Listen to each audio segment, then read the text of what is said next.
Hello, we have still got tons to talk about, so let's keep going. I'm hoping that some of you are enjoying yourself and having good food.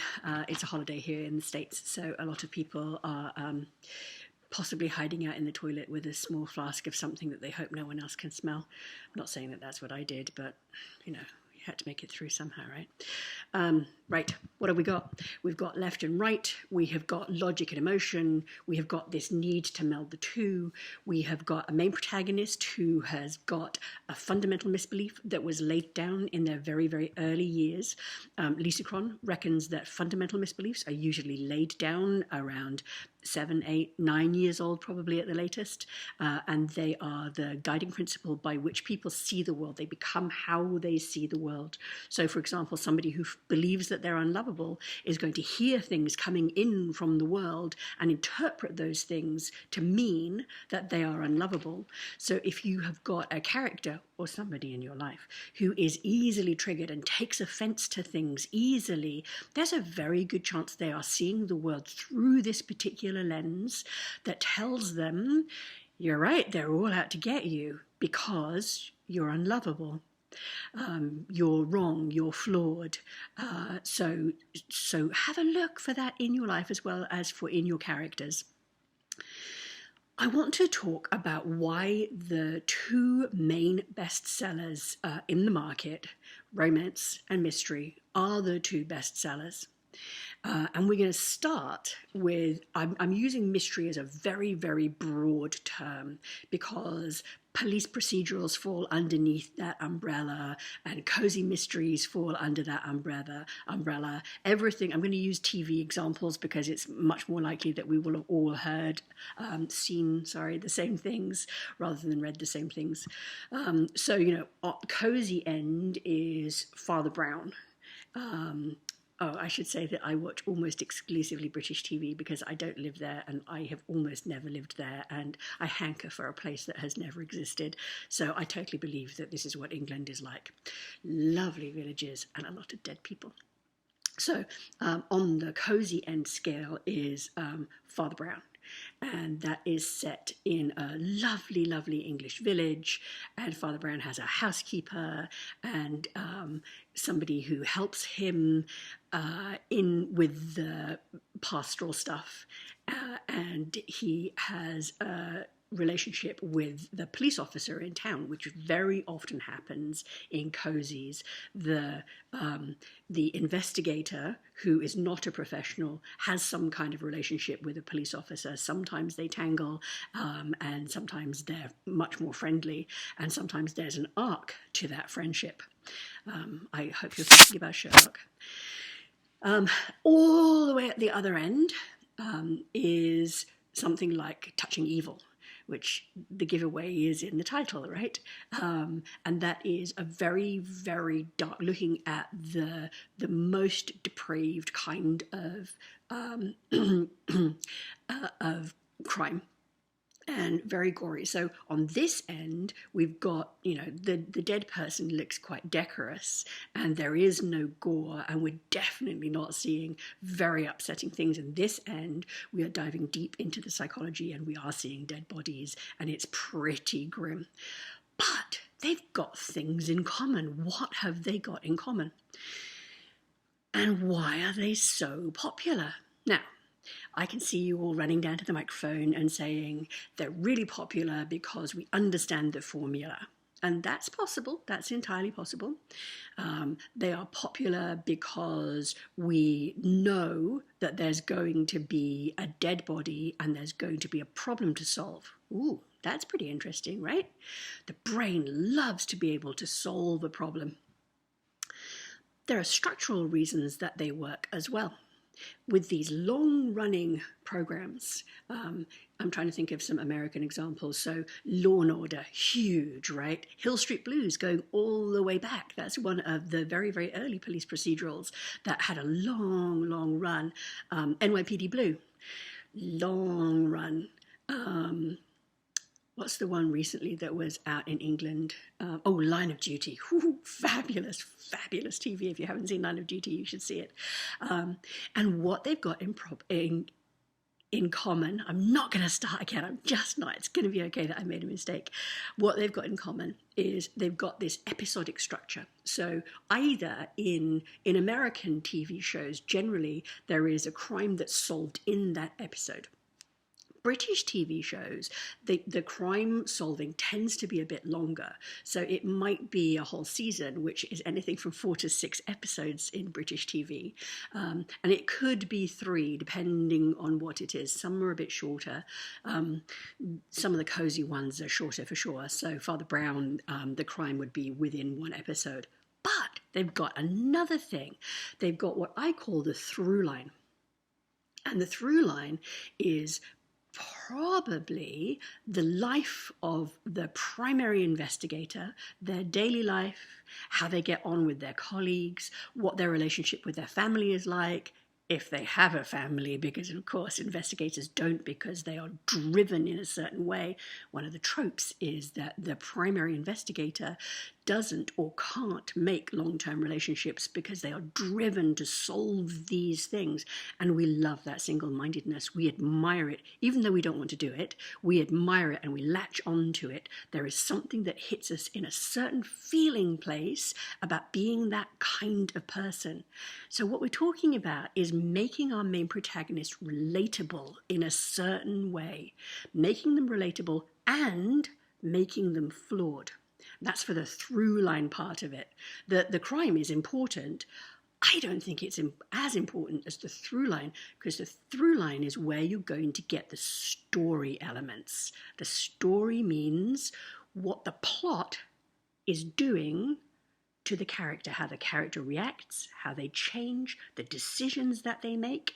And all of that story stuff is built on this primary foundation of the fundamental misbelief. So I've got a few examples for you. And they are all from British TV. I apologize, but I mean, maybe you'll see something new that you like. Oh, yes. So looking at the time. Oh, we're going to run out of time. Ripper Street with Matthew McFadden. Absolutely wonderful, wonderful period drama where they did a very interesting thing with language in this that I enjoyed very much. They broke the meter of modern language and set the cadence in a different time, but made it really believable. You must, even if you just go and watch a clip, go and watch it for the cadence of that language and what they did, which was quite experimental and quite wonderful. So Matthew McFadden is this investigator in Ripper Street. It's right after the end, it's about 6 months after the end of the last murder by the Ripper. Although they don't know that, right? So they're all on edge because they live in Ripper Street. They live in the part of London where this happened. And Whitechapel is full of history and full of life and full of stuff coming in. Last year at Vegas, I recommended that you listen to Jennifer Lynn, I have to look down and make sure I get her name, Dr. Jennifer Lynn Barnes's talk on the RWA website. That it's $15 now. And that's a bit of an investment, but I'm telling you, it is worth it. That's a book's worth of it. I wish she'd written a book. It's all about your id list, making an id list, what the id stuff is for you. And for me, Ripper Street has got lots and lots of id stuff in there. It's got a brothel, and it's decked out in a certain way that really speaks to the senses and touches bits of your brain that you want your reader to be activated in. You want it to be lush. You want all of the senses involved. And there are, butchers and chop shops and pubs and places where people congregate, where there's lots of life and noise and character. And the main protagonist, Matthew McFadden, is haunted by a mistake he made when he was tracking the Ripper. I don't want to give the whole thing away for you because I think you should go and watch it. It's on Prime, you have to pay for it, but it is, if you like historical drama at all and you want to see something that has got the structure of both this episodic storytelling that is encapsulated and this through line that is all about story, about the life of these characters who are the main characters, so usually the investigator and the people around them, it's a really good watch. Other really good watches. So in America, it was called MI5 because they couldn't use the British title for this series. In Britain, it was called Spooks. And spooks are spies in England, but that has a very different and very negative connotation in the States. So they relabeled it, repackaged it as MI5. And MI5, just as you would imagine, they are all about investigating domestic terror and threats to domestic autonomy.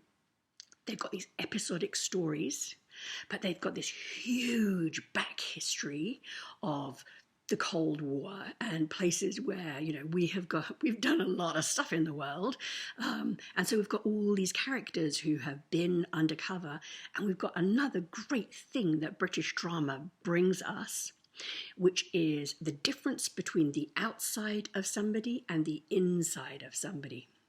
So it's a very, very British thing. What you say and what you're expected to say are two very different things.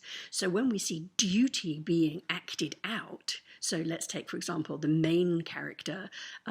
Is he the main character?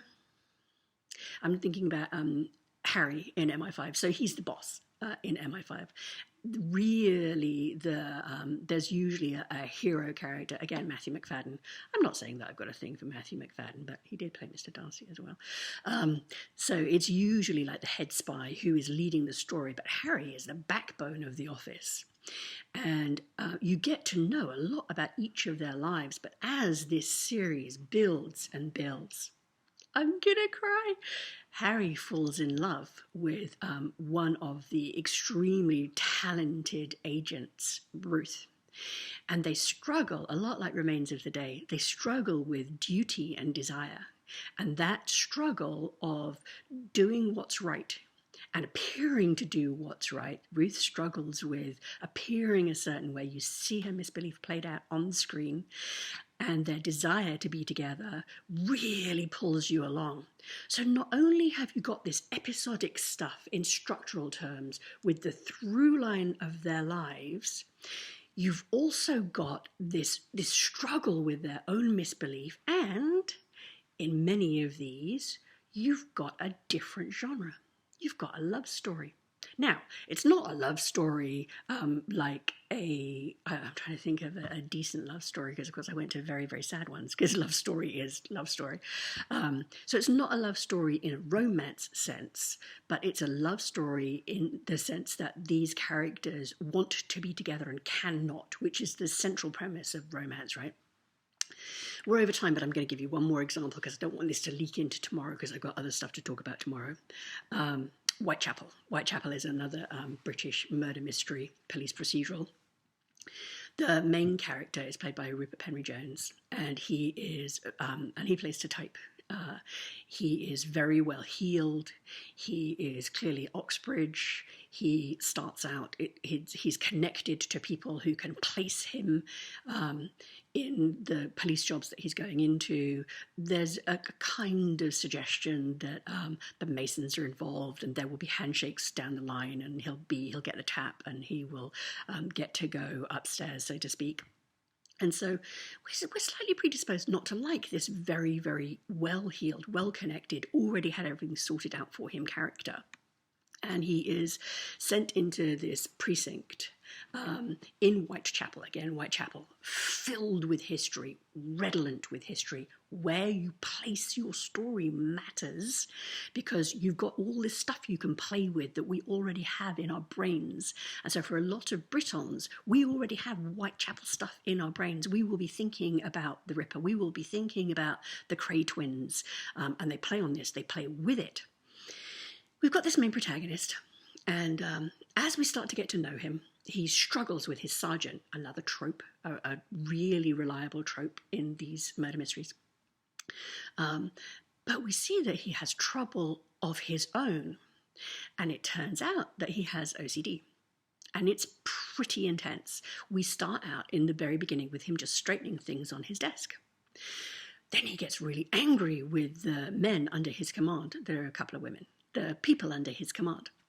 And he gets them to tidy themselves up and look professional because they have to look a certain way, but it's much, much deeper than that. He believes that he's unlovable. He doesn't believe that anyone will take him on because of his OCD. He eventually meets a psychologist who gives him a redirect rubber band, and he starts trying to get it under control. And as he's making friends with his sergeant also gets invested with trying to get this OCD under control. So I'm checking the time, we're way, way over. And we gradually get to know more and more about his story, and it's revealed in little bits, which is, for you plotters, I just envy you so much, because you can plot these things out. How you find out what you find out. You don't find it out in an info dump. You find it out in action. You find out why this misbelief is driving them, where it comes from. You find it in little dribs and drabs, and they do it so well in Whitechapel, so well. So they're on a case where there are a couple of older women who are seeing the dead, and the character that Rupert Penry Jones plays gets very, very angry, and he leaks, when my father died, my mother sought these people out and they just bled her dry, leading her down the garden path, telling her all these things that she wanted to hear, and so he won't listen to them. He's very, very angry about them. And then, this is, I think it's over 4 series. And I am going to tell you the end of this because I want to tell you how well this was done. He battles this, his need for control, his need for absolute control. And in one of the final episodes, he is tracking this band of, it turns out to be a religious cult, but we don't know that in the beginning. And they are killing people. We don't know why. All this logic stuff, we're trying to solve the puzzle. And they are in these beautiful, sometimes beauty is very ugly, some of these beautiful, ugly places, but also cathedrals and underground chapels and places that are not just redolent with history, but also beautiful in their own right. They're underground, and they've been tracking things underground, and he's grossed out in this sewer. He's absolutely grossed out, and of course, whenever a pipe bursts, it bursts on him, and so he's shedding clothes as he goes. By the time they get all the way to this underground chapel where this cult is about to actually sacrifice the cult leader's son because he has been told to by God, Rupert Penry Jones has taken off his jacket, beautiful tailored jacket, of course, with a beautiful red interior that flashes when he walks. They are playing to your senses all the time. You could learn so much from this series. By the time he gets to this underground chapel, he is shirtless. And the cult leader raises this knife and says, "Who will stay my hand?" It's a biblical reference. And we've now learnt that this is one of the things that they're doing, is they are killing the righteous as sacrifices to God. And the final sacrifice is his son, the innocent, which is, a replay of Christ, the sacrifice of Christ. And Rupert Penry Jones has been having these flashes that like premonitions almost. And it's not a supernatural show at all. This plays very lightly into the storytelling. But he stands up and the light comes in from the beautiful stained glass windows and he is lit. And he plays an angel of God and says, "I will stay your hand." And there is this profound moment where his chronic need to be clean and orderly and in control has made him shed everything. So there is an organic reason for him to be nearly naked and for him to show up in this moment. But they don't stop there. They go even deeper.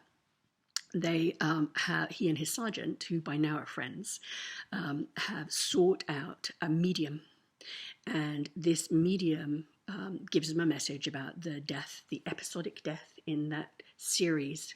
They come in series. In this particular one, they're not one. They're maybe 3 or 4.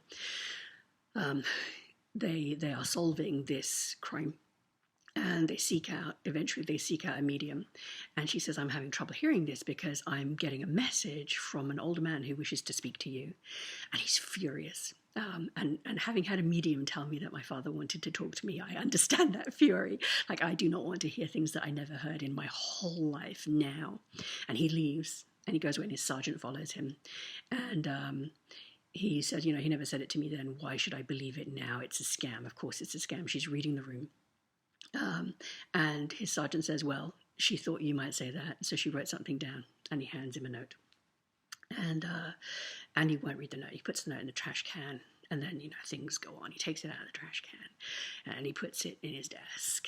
And then they have captured this cult, and the cult are in a van going back to the police precinct. And he finally decides that he is going to read this note.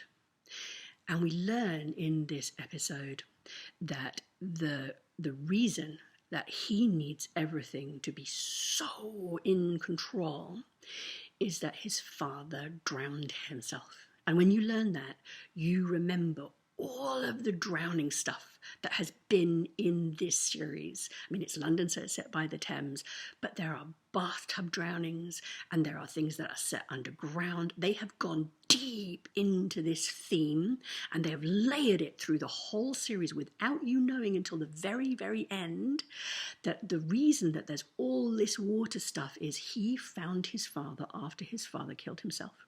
And he tried to revive his father and he failed. And his mother fell apart and he didn't want everyone to know what chaos their life was. So he went into ultra control and ultra put togetherness so that no one would know the shame and horror of his life. The other thing that is recurring through these series is he routinely chooses life over solving the crime. So in the very first series, his sergeant is shot on the job and he is inches away from catching this violent murderer, and he stays with his sergeant and the murderer gets away. And this recurs through the whole thing. And at the very, very end, he opens this envelope which he expects to say, I love you, son, because that's what these mediums who scammed his mother were always saying. And remember, we're learning this over something like 25 episodes, so this has really been eked out over. And the very final thing he sees is, don't put them all in the same van. And the whole cult is in the van. And another character who I haven't told you about because it's so beautifully, beautifully complex, causes this van to crash into a big container filled with oxygen tanks. The whole thing explodes. And once again, he doesn't get to catch the criminals. This is such a deep, well-written, well-executed show that has got both the structural and the id-related stuff and the story stuff that you need in your novels. I recommend it as a case study. We're now 23 minutes in, so I'm sorry that this is so long. I hope there's something useful here. I'm going to sign off and tell you that you need the left side. You need the structural stuff, the episodic stuff that they are giving us, that we understand. We understand this structure where this crime is solved or this crime is solved. And we understand following this stream of story, which is their life, that is underpinned by their fundamental misbelief. All right, until tomorrow.